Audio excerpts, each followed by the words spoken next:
এক সময় এক শহরে বাস করত কয়েকজন সাহসী যুবক।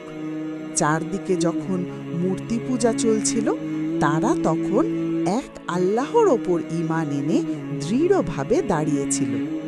শহরের শাসক ছিল জালিম ও অহংকারী। সে আল্লাহর পথে চলা কাউকে সহ্য করতে পারত না। ঈমান রক্ষা করার জন্য তারা সব ছেড়ে শহর ত্যাগ করার কঠিন সিদ্ধান্ত নিল। আল্লাহর ওপর ভরসা করে তারা পাহাড়ের দিকে এগিয়ে চলল, অজানা ভবিষ্যতের পথে। গুহায় পৌঁছে তারা আল্লাহর কাছে প্রার্থনা করল, হে আমাদের রব, আমাদের ওপর রহমত দান করুন। আল্লাহ তাদের দোয়ায় সাড়া দিলেন এবং তাদের গভীর নিদ্রায় ঢেকে দিলেন বহু বছরের জন্য। গুহার মুখে বসেছিল তাদের বিশ্বস্ত কুকুর, যেন আল্লাহর ইশারায় পাহারা দিচ্ছে। দীর্ঘ ৩০৯ বছর পর আল্লাহ তাদের ঘুম ভাঙালেন, অথচ তারা ভাবল আমরা হয়তো একদিন ঘুমিয়েছি।